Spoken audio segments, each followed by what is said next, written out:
நம்ம ஆளுங்க தானே நம்மள இவ்ளோ தூரம் சப்போர்ட் பண்ணி கூட்டிட்டு வந்தாங்க. அவங்களுக்கு தெரியாதா அவங்களோட பெஸ்ட் ஹாலிடேஸ் நம்ம கூட தான்னு. GT Holidays, South India's #1 travel brand. இந்த சினிமா உலகத்தில் கார்த்திக் சுப்புராஜுக்கு மிக நெருக்கமான நண்பர்கள் அப்படின்னா யார் யார்? நான் ஷார்ட் ஃபிலிம் பண்ணி அந்த நாளே இயக்குனர் டைம் வந்ததுனால வந்து நலன் வந்து இன்னமும் அந்த ஃப்ரெண்ட்ஷிப் இருக்குது. நலன், அல்ஃபோன்ஸ். எனக்கு வந்து முதல் மரியாதை படம் இப்போ ரீசெண்டாக, அதாவது ஃபியூ மந்த்ஸ் பேக் ஒரு தடவை பார்த்தேன். அப்போ வந்து அதுவே வந்து ஒரு பயங்கர ஒரு இன்டர்நேஷ்னல் ஃபில்ம் அந்த மாதிரி இருந்துச்சு. ஸோ அப்போயே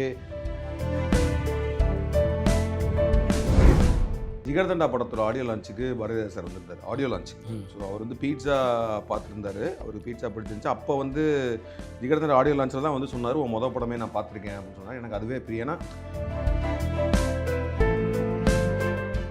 மகானுக்கு வந்து பார்த்தீங்கன்னா ஃபஸ்ட்டு ஸ்டார்டிங் பாயிண்ட் அப்படின்னு பார்த்தோம்னா வந்து ரோட் டு பர்டிஷன் ஒரு ஃபில்ம் இருக்கும். அந்த படத்தில் வந்து என்னென்னா அது ஒரு கேங்ஸ்டர் ஃபில்ம் தான்.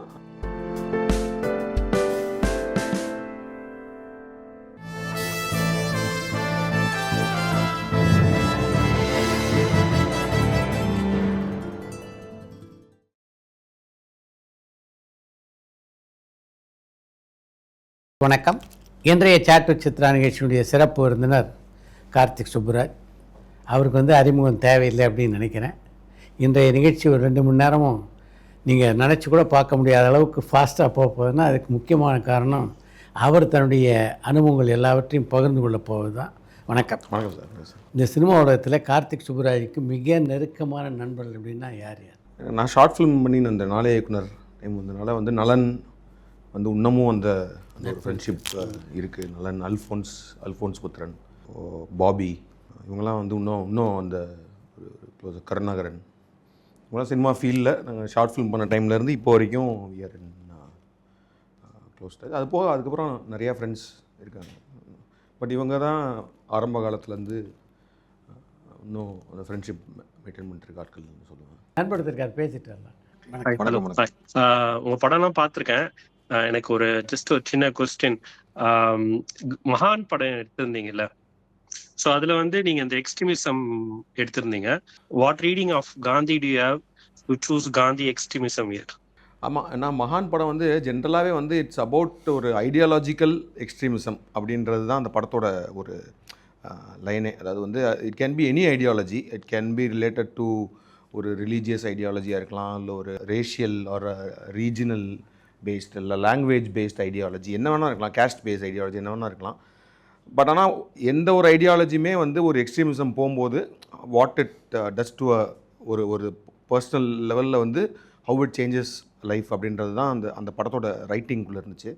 ஸோ பட் இதுக்கு எனக்கு ஒரு எந்த ஐடியாலஜியை பேஸ் பண்ணி இந்த கதையை ப்ளேஸ் பண்ணலான்னு சொல்கிறப்போ எனக்கு வந்து ஒரு காந்தியன் பிரின்சிபலை ஃபாலோ பண்ணிட்டு வர ஒரு ஃபேமிலி, அதாவது வந்து காந்தியன் ஐடியாலஜியை வந்து சின்ன வயசுலேருந்து சுதந்திர போராட்டம்ல பங்கெடுத்துக்கிட்ட ஒரு ஃபேமிலி, அவங்க பையனை எப்படி வளர்க்குறாங்க அப்படின்ற மாதிரி சொல்லி கொண்டு வந்து எனக்கு ரைட்டிங்க்கு வந்து அதுக்கு ஒரு தேவைப்பட்டுச்சு. And ideology which is not so sensitive also, like shouldn't be like hurting too many people. ஏன்னா நம்ம வந்து ஒரு விஷயம் சொல்கிறோன்றப்போ நம்ம வந்து ஒரு any ideology can go to an extremist லெவல்னு சொல்கிறப்போ வந்து இட் ஷுடன்ட் கிரியேட், நம்ம சொல்ல வர கதையை மீறி அது வேறு ஏதோ ஒரு இடத்துக்கு எடுத்துகிட்டு போயிடக்கூடாதுன்றதுக்காக I kept as a Gandhian thing. So நீங்கள் ஒரு சேஃப்டிக்காக எடுத்துக்கிட்டீங்க அந்த ஆப்ஷன்? அப்படி சேஃப்டிக்குன்றதை விட எனக்கு அதில் அந்த லிக்கர் அப்படின்ற விஷயம் இருக்கு இல்லையா, அந்த லிக்கர். ஏன்னா ஒரு பேசிக்காக வந்து அதோட ஃபார்மெட்டே வந்து எனக்கு என்ன வந்துச்சுன்னா, ஒரு யாரோ ஒருத்தரை வந்து இந்த பர்டிகுலர் விஷயத்தை நீங்கள் டச்சே பண்ணக்கூடாது because of an ideology follow பண்ணுறனால ஒரு அப்பா வந்து ஒரு பையனை அப்படி வளர்த்துட்டே வராரு. பட் ஆனால் வந்து அது பண்ணால் தப்பாக ரைட்டான்றது அந்த இண்டிவிஜுவலிசம்ன்ற ஒன்று இருக்குல்ல, ஒரு தனி மனிதனுக்கும் அது தப்போ ரைட்டோ அதை வந்து அவங்க அனுபவித்து தெரிஞ்சுக்கணுன்றதை வந்து அலோவ் பண்ணணுன்ற மாதிரி சொல்லும் போது எனக்கு வந்து அந்த ஒரு லிக்கர் அப்படின்ற ஒரு விஷயம் அந்த ஏன்னா வந்து கல்லுண்ணாமை போராட்டத்தில் எடுத்து நடத்தின ஒரு அப்பா ஒரு தடவை சரக்கடிச்சதுக்காக அந்த குடும்பமே வந்து பிரியுது. பட் ஆனால் அவர் வந்து ஒரு மிகப்பெரிய ஒரு லிக்கர் மாஃபியா அந்த ஒரு இதாக வராருன்ற மாதிரி வரும்போது Gandhian philosophy was more close to the story. But அந்த கதையில் காந்தியன் ஃபிலாசபியை தூக்கி நீங்கள் எதை பொருத்தி பார்த்தாலும் அந்த கதைக்கு உட்காரணுன்ற மாதிரி தான் எழுதணும். அது correct. But Gandhi is a very pragmatic person, so he is more into a exchange of dialogues and having making more progress, is not எக்ஸ்ட்ரீமிஸ்டா. ஸோ நீங்க ஏன் அதனால அதுதான் சொன்னோம். இப்போ நம்ம காந்தியனை வந்து எக்ஸ்ட்ரீமிஸ்டாகவே நம்ம காட்டல. நம்ம என்னென்னா எனிதிங் இஸ் நாட் எக்ஸ்ட்ரீமிஸ்ட். அதான் நான் சொல்கிற மாதிரி இப்போ நான் சொல்ல வர ரிலீஜியனோ எதுவோ it's not an extremist thing. அது ஆனால் அதை நீங்கள் எந்த அளவுக்கு உள்வாங்கிக்கிட்டு அது எந்த அளவுக்கு நீங்கள் வந்து you forget Gandhi at some point and then you just hold that ideology, you become an extremist. I never told Gandhi is an extremist. But ஆனால் அந்த ஒரு ஐடியாலஜியை பிடிச்சிட்டு அந்த ஐடியாலஜியை ஃபாலோ பண்ணாமல் போகிறவங்க எல்லாரையும் வந்து அதுதான் லாஸ்ட்டில் டைலாக் சொல்லுவார். ஏதோ ஒரு கொள்கையை கோட்பாடையும் பிடிச்சி தொங்கிட்டு அதை எதிர்க்கிறவங்களாம் அடித்து திங்கிற நீ எக்ஸ்ட்ரீமிஸ்ட் தான், எந்த கொள்கையுமே இல்லாமல் இருக்க நானும் எக்ஸ்ட்ரீமிஸ்ட் தான் சொல்கிறாங்க இல்லையா. அந்த ஒரு நியூட்ரல் ஸ்பேஸ்க்காக தானே தவிர்த்து so it never set about Gandhian thing. Because ஏன்னா the film starts with the quote of Gandhiji saying ஒரு தப்பு பண்ணுறதுக்கு சுதந்திரம் இல்லைனா சுதந்திரமே கிடையாதுன்ற காந்தியன் கோட்டில் தான் ஆரம்பிக்குது. ஸோ அந்த காந்தியன் ஃபிலாசபியுமே சரியாக புரிஞ்சிக்காமல் அதான் sometimes what happens is when you follow an ideology you go beyond that. அதாவது வந்து நீங்கள் யாரை ஃபாலோ பண்ணுறீங்களோ அவங்களையும் மீறி வந்து அந்த ஐடியாலஜியும் அந்த விஷயத்தையும் நீங்கள் தான் காப்பாற்றுறீங்கன்ற லெவலுக்கு போகும்போது தான் நீங்கள் எக்ஸ்ட்ரீமிஸ்ட் ஆகிறீங்க. தவிர்த்து அந்த ஐடியாலஜியை சொன்னவங்க வந்து என்றைக்குமே எக்ஸ்ட்ரீமிஸ்ட்டாக ஆகிறதே கிடையாது.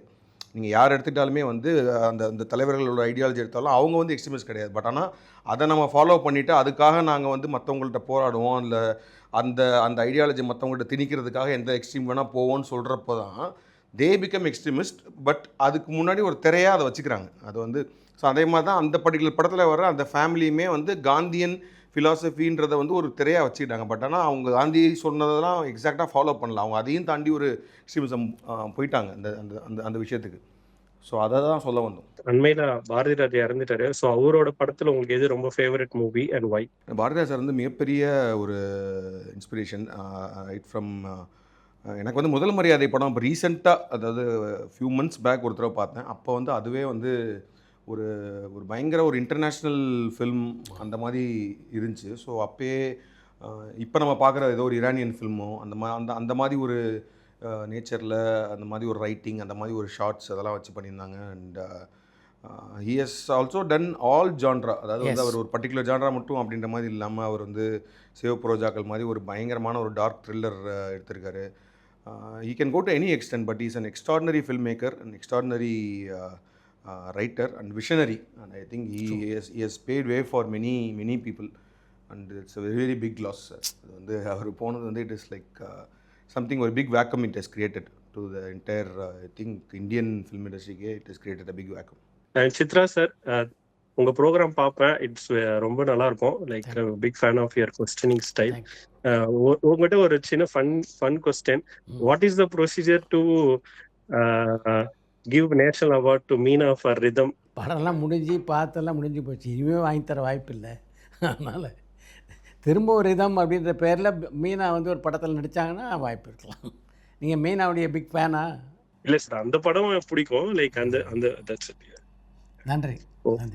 பாரதி ராஜா பற்றி அவர் கேட்டதுனால அவரோட பழகக்கூடிய வாய்ப்பு அமைஞ்சது. சார் எனக்கு என்னென்னா ஜிகர்தண்டா படத்தோட ஆடியோ லான்ச்சுக்கு பாரதி ராஜா சார் வந்திருந்தார், ஆடியோ லான்ச்சுக்கு. ஸோ அவர் வந்து பீட்சா பார்த்துருந்தாரு, அவருக்கு பீட்சா பிடிச்சிருந்துச்சு. அப்போ வந்து ஜிகர்தண்டா ஆடியோ லான்ச்சில் தான் வந்து சொன்னார், உன் மொதல் படமே நான் பார்த்துருக்கேன் அப்படின்னு சொன்னார். எனக்கு அதுவே பிரியனா 2வது படம் தான் எனக்கு ஜிகர்தண்டா. ஸோ பாரதி ராஜா சார்லாம் நம்ம அப்படி பார்த்து கேள்வி பண்ணுறப்போ அவர் வந்து நம்ம படம் பார்த்துருக்காருன்னு சொன்னது, அந்த மாதிரி அவர் நம்ம ஆடியோ லான்ச்சுக்கு வரான்றதே நம்ம பயங்கர இதாக இருந்துச்சு. ஸோ ஆக்சுவலி என்ன ஆச்சுன்னா, அந்த ஆடியோ லான்ச்சில் வந்து அந்த நேற்று கூட அந்த வீடியோ சும்மா சர்ச் பண்ணி பார்த்துட்டு இருந்தேன். அவர் வந்து பீட்சா பற்றி நிறையா பேசினார். அப்புறமேட்டு ஜாலியாக பேசுவார்ல. அவர் வந்து என்ன நல்ல ஆள் இவ்வளோ பெருசாக இருக்கான், எப்படி ஓடி ஆடி வேலை பார்ப்பான் அப்படின்லாம் சொல்லி நக்கல் பண்ணிட்டு இருந்தார். அப்புறம் என்ன சொன்னார், அந்த ட்ரெய்லர் பார்த்துட்டு மதுரைனாலே ரொம்ப வயலன்ஸ் காட்டுறாங்க இப்போ வர யங்கர் ஜென்ரேஷன், அதெல்லாம் குறைச்சிக்கணும் அப்படின்ற மாதிரி சொன்னார். ஓகே அப்படின்னு சொன்னால் அப்புறம் படம் ரிலீஸ் ஆனதுக்கப்புறமேட்டு எனக்கு ஃபோன் பண்ணி சொன்னார், டேய் நான் வந்து ஆடியோ லான்ச்சில் வந்து ஏதோ சொல்லிட்டேன், பட் ஆனால் அவன் படத்தில் வயலன்ஸ் வந்து தப்பு. ஏன்னா ஜிகர்தண்டா படம் பார்த்தீங்கன்னா ஒரு அப்படி வந்து ஒரு ஆர்ட் ஃபார்ம் உள்ளே போனோன்னா அவன் அப்படியே மாறுவான்ல.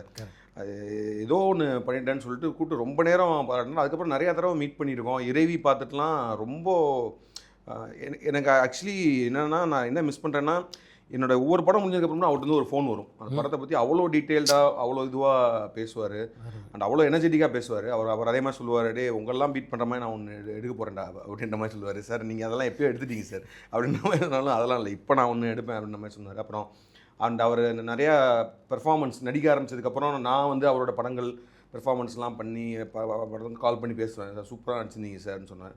ஸோ அவர் அதுவுமே ஒரு ஒரு ஒரு என்ன சொல்கிறது, அவர் லாஸ்ட்டாக அவருக்கு உடம்பு சரியில்லாமல் போகிற முன்னாடி வரைக்குமே வந்து ஒரு பயங்கரமான ஒரு அந்த அந்த ஆர்ட் மேலே இருக்க அந்த பேஷன் வந்து குறையாமல் அந்த விஷயங்களுக்கெல்லாம் வந்து நிறையா அப்படி தான் இருந்தார். அண்ட் எங்களோட கம்பெனி ஸ்டோன் பெஞ்ச் லான்ச் வந்து பாரதிய சாரும் மணிரத்னம் சார் தான் வந்து லான்ச் பண்ணி வச்சாங்க. ஸோ அந்த ஃபங்க்ஷனுக்கும் அவர் வந்திருந்தார். அந்த ஃபங்க்ஷன்லேயும் நிறையா, so always he was there to support me personally. And அவரோட சில இடங்கள்லையுமே கூட வந்து என்னை பற்றியும் படங்களை பற்றிலாம் சொல்லியிருக்காரு. அண்ட் அது ஒரு பயங்கர ஒரு ஒரு பெரிய அவ்வளோ பெரிய ஒரு ஃபில்ம் மேக்கர் வந்து நம்மளுக்கு ஒரு என்ன சொல்கிறது, ஒரு கைடிங் ஃபோர்ஸாக, ஒரு மென்டராக அப்படி கூட இருந்துட்டு இருந்தாருன்றது டப்புன்னு அவர் போனதுக்கப்புறம் தான் அதெல்லாம் மிஸ் பண்ணுற மாதிரி ஃபீல் ஆகுது.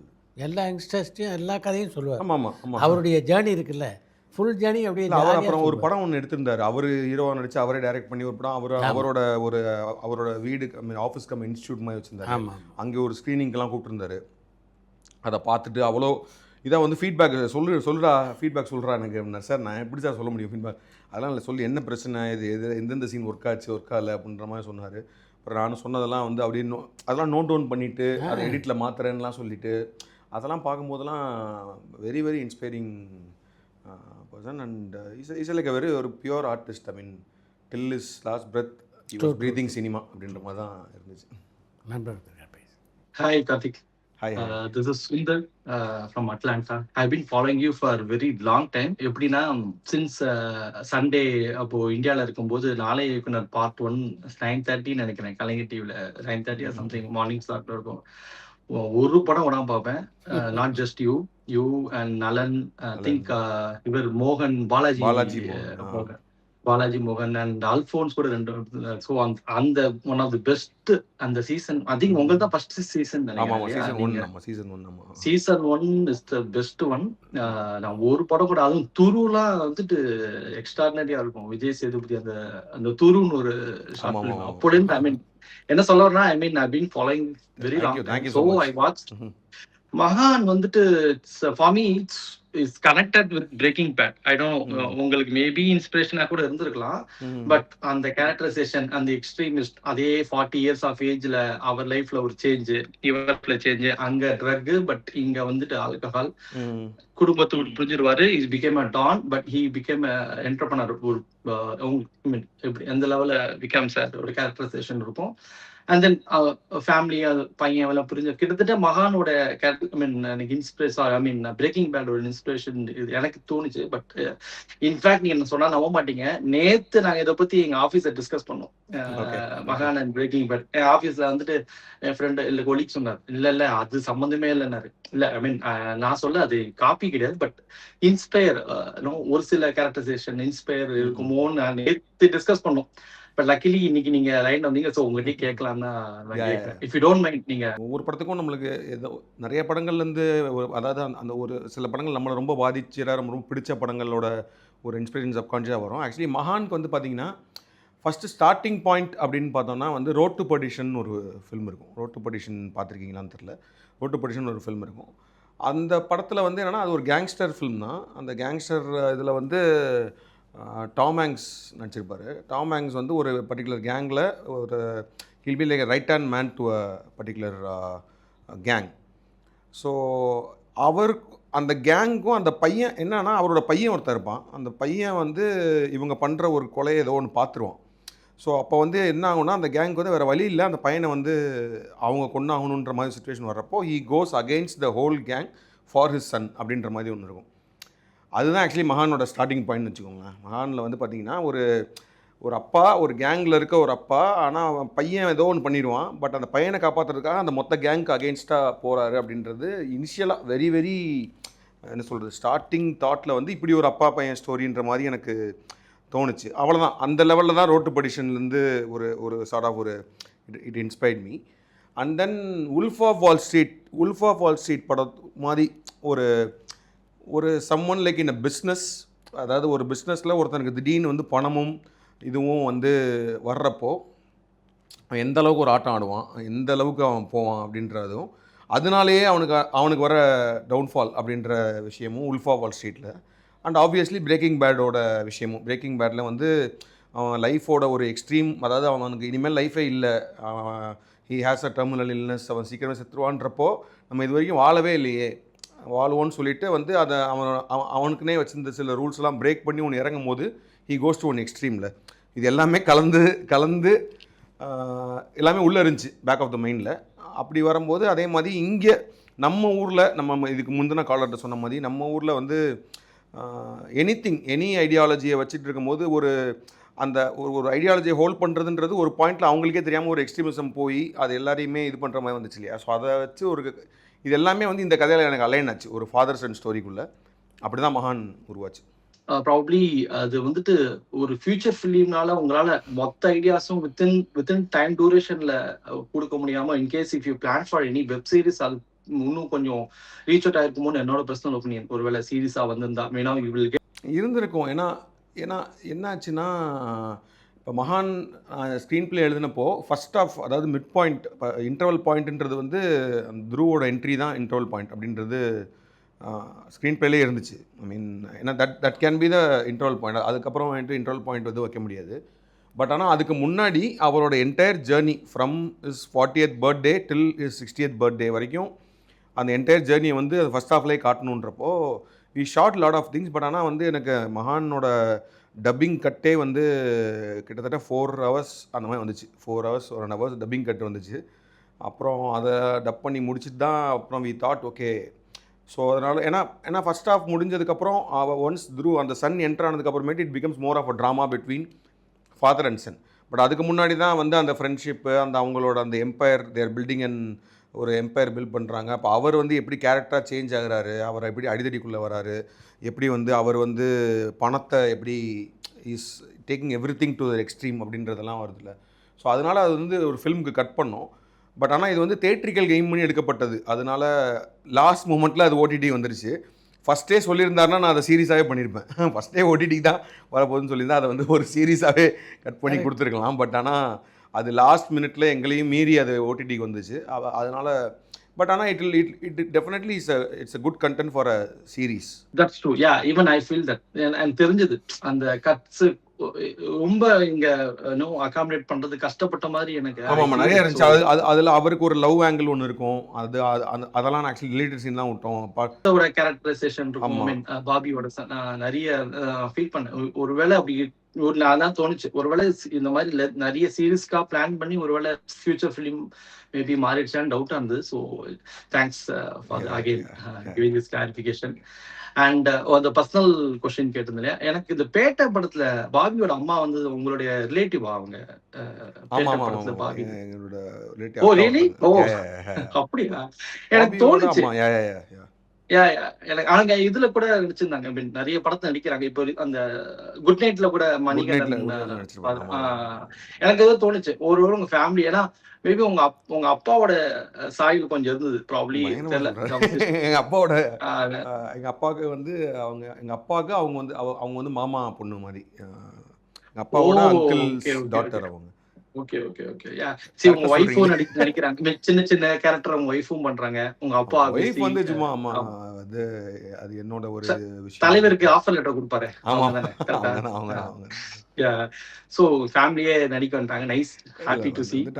அப்பாலாம் வந்து இப்போ ரொம்ப பேஷனேட்டாக அவர் வந்து தனி ட்ராக்ல. ஈவன் அவங்க பேர் வந்து உமா, அந்த நீங்க சொன்ன அந்த அக்கா பேர் வந்து உமா. அவங்களுமே she is pursuing her acting career. அதுக்கப்புறமேட்டு ஆமா ஆமா, ஐ மீன் ப்ரொஃபஷனல் ஆக்சுவலி. அது எந்த விதமான இன்ஃப்ளூயன்ஸ்லாம் கிடையாது. ஏன்னா அவங்க வந்து எதெல்லாம் நடிச்சாங்க. அதுக்கப்புறம் பார்த்தா குட் நைட்ல தான் எனக்கு ஃபோன் பண்ணி சொன்னாங்க, நான் ஒரு குட் நைட்னு படம் பண்ணியிருக்கேன், அதில் நடிச்சிருக்கேன் பாரு அப்படின்னு. நல்லாவும் பண்ணியிருந்தாங்க. ரொம்ப நல்லா இருந்தது. So happy. ஸோ நீங்களும் நடிக்கிறதா கேள்விப்பட்டேன். இல்ல அது ரூமர். அப்படியா? சரி, ஓகே. நான் அதோ நியூஸ் கேள்விப்பட்டேன், நீங்களும் அதை நடிக்க போறதா, அதோ போலீஸா நடிக்கிறீங்கன்னு கேள்விப்பட்டேன். தெரியல. Okay okay okay. And then தலைவருக்கு நெக்ஸ்ட் ஏதாவது லைன் அப் நீங்க வச்சிருக்கீங்க? கண்டிப்பா ஏதாவது பிளான்? நான் வச்சிருக்கேன், பட் ஆனா தலைவர் அதுக்கு அக்செப்ட் பண்ணணும்.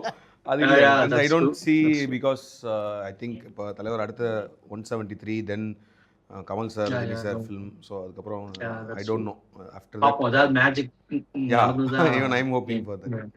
Yeah, that's right. பேட்ட படம்லாம் நாங்க பயங்கரமா என்ஜாய் பண்ணி பார்ப்போம். நியூ ஜெர்சில இருந்தேன் பேட்ட படம் போது, என்ஜாய் பண்ணி நாங்க பார்த்தோம். Very happy. Thank you Karthi. I don't want hold for long time. நிறைய Thank you, பேர் thank வெயிட் you so பண்ணுவாங்க, much. இது பிஸியாக இருக்கும். தேங்க்யூ. கார்த்திக் சுப்புராஜ் ஃபிலிம் இல்லாமல் கூட படம் எடுப்பார். ஆனால் உங்கள் ஜிகர்தண்டா அவருடைய பாபி சினிமா இல்லாமல் எடுக்க இல்லை மாட்டார். ஆனால் கடைசி ஒரு 2-3 படம் அவர் எங்கே இருந்து வந்தார்? ஆமாம்மா. இல்லை பாபி வந்து எப்படின்னா, நான் அந்த நாளைய இயக்குனருக்காக வந்துட்டு நம்மளோட அந்த பேஷனை அப்படியே வச்சுக்கலாம். பட் ஆனால் வந்து இது வந்து நம்ம பெருசாக தான் எய்ம் பண்ண வேணான்ற மாதிரி தான் இருந்துச்சு. பட் ஐ திங்க் நாளைய இயக்குனர் சேஞ்ச்டு த ஹோல் திங். ஆமாம், நாளைய இயக்குனர் வந்து இட் வாஸ் அ பிக் இப்போ நாளைய இயக்குனர்லேருந்தே பார்க்குறாங்க. கரெக்ட். அப்புறம் அங்கே வந்து ஜூரிஸாக வர்றாங்க, பிரதாப் போத்தன் சார், மதன் சார், இவங்கள மாதிரி ஒரு லெஜெண்ட்ஸ்லாம் வந்து நம்மளோட படங்களை ரிவ்யூ பண்ணுறாங்க, பேசுகிறாங்க, ஒரு மென்டர் பண்ணுறாங்க அப்படின்லாம் சொல்லும் போது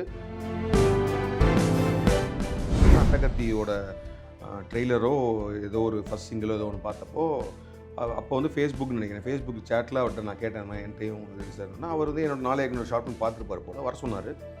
ஸோ அவட நான் ஜிகர்தண்டா ஸ்கிரிப்ட் கொடுத்தேன்.